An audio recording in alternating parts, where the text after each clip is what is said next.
The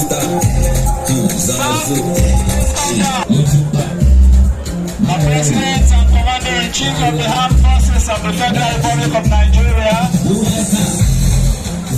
His Excellency President Muhammadu Buhari.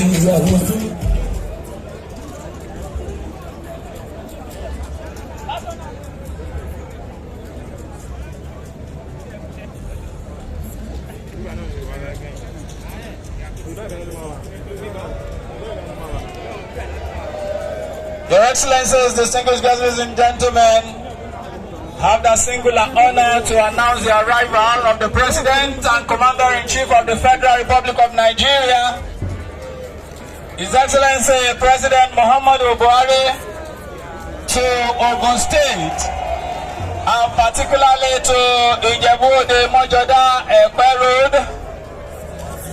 In his company, we have the amiable Governor of Ogun State, His Excellency Prince Dapo Abiodun Mefar. We'll take the national anthem right now.